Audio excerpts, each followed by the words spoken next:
NPTE StudyCast. Welcome to NPTE StudyCast. We are here with Bridget Ripa of Duke University. Bridget, welcome back to the show. Thanks, Jimmy. Going through more content so you can get past that NPTE. And what are we looking at today? So we're going to talk about myasthenia gravis. Ooh, difficult to spell. So that's not on the test. Spelling is not part of the exam, but myasthenia gravis very well could be.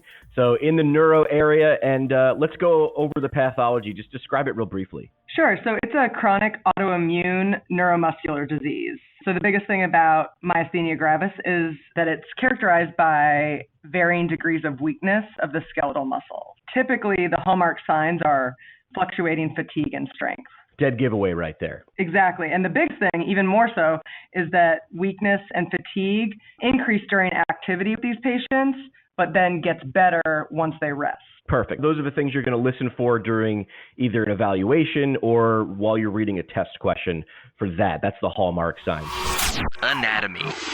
What's involved with myasthenia gravis? A lot of times when it comes to that weakness or fatigue, the facial muscles will be affected. When it comes to what's actually involved with myasthenia gravis itself, it's actually caused by an error in the transmission of the nerve impulses to muscles. It occurs when the normal communication between the nerve and the muscle is interrupted at that neuromuscular junction. For those of you who don't recall your basic neuroanatomy and physiology, that's the place where nerve cells connect with the muscles that they control. In myasthenia gravis, the antibodies or the immune proteins actually block or destroy the receptors for acetylcholine at that junction, which prevents the muscle from being able to contract. Special tests. How are you testing it? This is in clinic. What are we looking at once the patient comes into the healthcare system? There's a variety of testing that can be done. Most of it is not testing that us as PTs perform. But again, you want to keep an eye out for that hallmark sign of the weakness and fatigue that gets worse during activity but improves with rest. If you think about some of your other neuropopulations like stroke, if somebody has hemiparesis of a limb, that is not going to fluctuate at all. So it is going to be pretty consistent, or it may slowly improve as the person recovers. But in this population, somebody could have weakness that prevents a limb from moving at all while they're doing activity, but then a day later after they've rested, they could have full function of that arm. Differential diagnosis.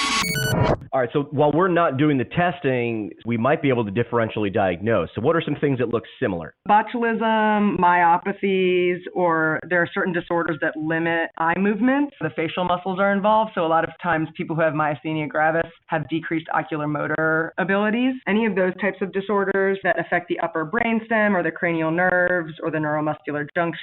Some of the non-neurological systemic diseases such as encephalopathy or sepsis can also produce eye movements that are irregular, or ptosis, that can also sometimes be confused with myasthenia gravis.